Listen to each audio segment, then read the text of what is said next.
Honored that you've chosen me to lead our great country. He says the work ahead of us will be hard, but I promise you this, I will be a president for all Americans, whether you voted for me or not. I will keep the faith that you have placed in me. Susan Sullivan is a professor of law and politics at Temple University and joins us from Philadelphia. Susan, very happy to speak to you again. You and I spoke on Friday. Here we are now with confirmation, but only confirmation from one side, because Donald Trump is still going to fight this. Can we go back over a bit of the old ground we talked about on Friday, because it's just as relevant as it is now? How do you see the legal challenges from the Trump campaign team?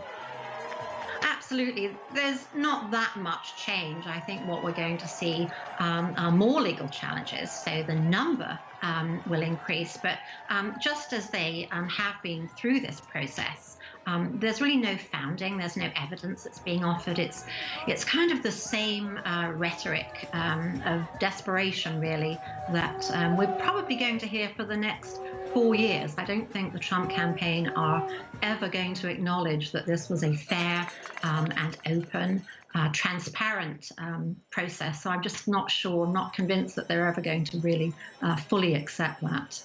I mean, almost everything has to be fact-checked when either the president talks or anybody close to him. When Rudy Giuliani was there speaking in Philadelphia just about half an hour ago, he was again complaining about the fact that the Republicans don't think their observers were allowed to watch the vote count closely enough. And Pennsylvania, the state, has already said that as far as they're concerned, that's not true. And then Rudy Giuliani talked about Joe Frazier, the former boxing heavyweight champion of the world, voting. And Joe Frazier has been dead, he said, for 5 years. OK, that's true. Joe Frazier is dead. But then I saw some retorts to those contestations that actually, you know, it's interesting, isn't it, that in the United States, many father and sons share the same name. George Foreman, another boxing heavyweight champion, he's got 5 sons, and they're all called George Foreman. And the retort was, to the accusation that dead people are voting, is no, people who are looking at the ballot and cross-referencing were getting it wrong, and that the father had died, but it was actually the son who was voting. How much longer is this going to last?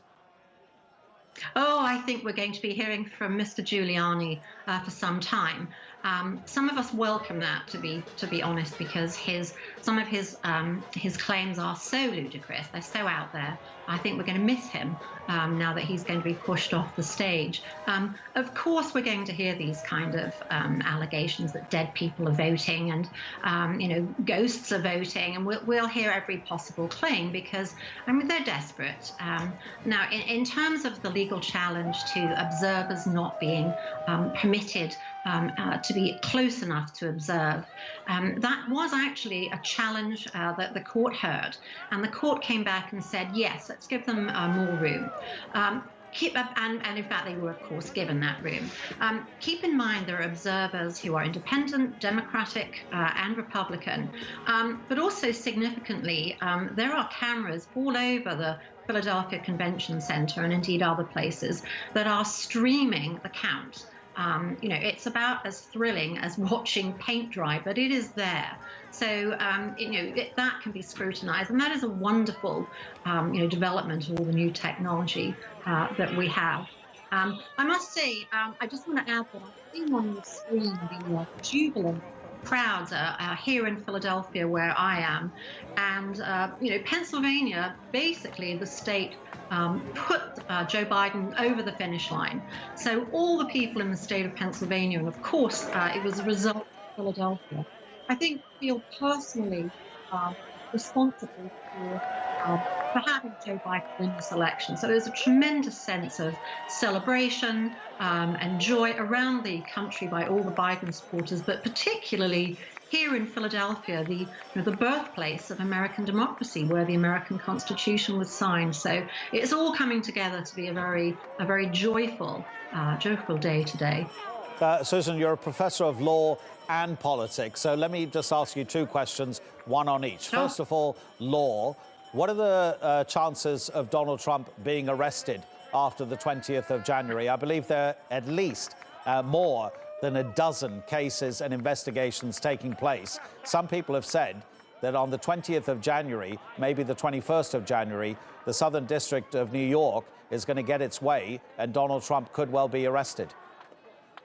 Well, I think that's quite likely, actually. Of course, it's subject to debate, as these things always are. I think anybody who's been watching what happens and what has happened, the prosecutions and convictions of the people that Donald Trump has surrounded himself with throughout his business career, as we see those prosecutions and those convictions, it seems logical that Donald Trump, as a principal player in those activities, is also going to be scrutinized.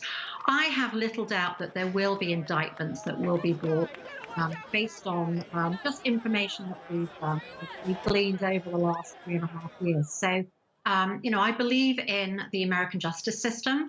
I believe in the American system of democracy. I'm sure, if there are indictments and there are trials, Mr. Trump will receive, a fair trial. And it just remains to be seen. I'm sure this won't be politicized, and I would want to see that was as fair and open, as transparent as the election has been. Okay, and your question on politics is this. It's like a quiz show, isn't it? Your question on politics is this. What do you think is the future of American politics? Some people have said that Donald Trump is only the start, that things are going to go even further right for those people who believe in those philosophies. I don't think it's going to go further right. I think American politics tend to be more centrist than several parts of the world. So the right here is not as far right as it is in other countries, and the left isn't as far left. So I think what we will see now, though, we had a good chunk, 69 million people in this country voted for President Trump. One thing that is going to change is that we're not going to see the kind of ugly, divisive rhetoric, the daily tweets from the White House. I'm sure Mr. Trump and his supporters are going to continue to populate the Twitter sphere, but that won't be coming out with the same force as, of course, it does now coming from the White House. That, I think, is going to do a lot to calm fears here. In terms of where the political structure is going, Joe Biden has been in politics for 45, almost 50 years. So he knows the ropes. He knows people on the Hill. He knows people in the Senate. He knows how to get things done. He's somebody who doesn't foment divisiveness. He's able to bring people together. And we're looking at very slim margins in the Senate. But I do think the general consensus is that Biden is going to be able to bring people together. He's already saying, reminiscent of President Obama's speech, that he's not a president for the right or the left. He's a president for all Americans. And to the extent that he is somewhat centrist, I believe that. Interestingly, and I think we'll hear this again in the 1 o'clock speech from Joe Biden. Last night, he gave a very inspiring, a very gracious speech. He didn't claim victory. But he mentioned twice his 4 priorities. COVID, that's his #1 priority. The economy, which is so important, of course. He wants to look at systemic racism, which is something consuming the American public, and then climate change, which is something that hasn't even been acknowledged by the current administration, and something that is of tremendous importance to young people who came out to this election. He mentioned those priorities twice. The rally that we're going to see when he makes his speech is going to be what we refer to as the COVID-19 rally. He doesn't have supporters showing up without masks.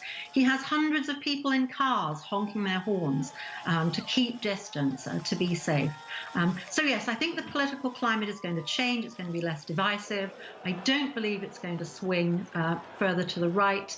May swing a little further to the left. The left tend to be more interested in a more compassionate platform. It remains to be seen, but here in Philadelphia, we're very optimistic, we're very joyful, and we'll be celebrating the streets for some time. Susan, thank you so much indeed. Very, very interesting to hear your analysis. Susan Sullivan is a professor of law and politics at Temple University.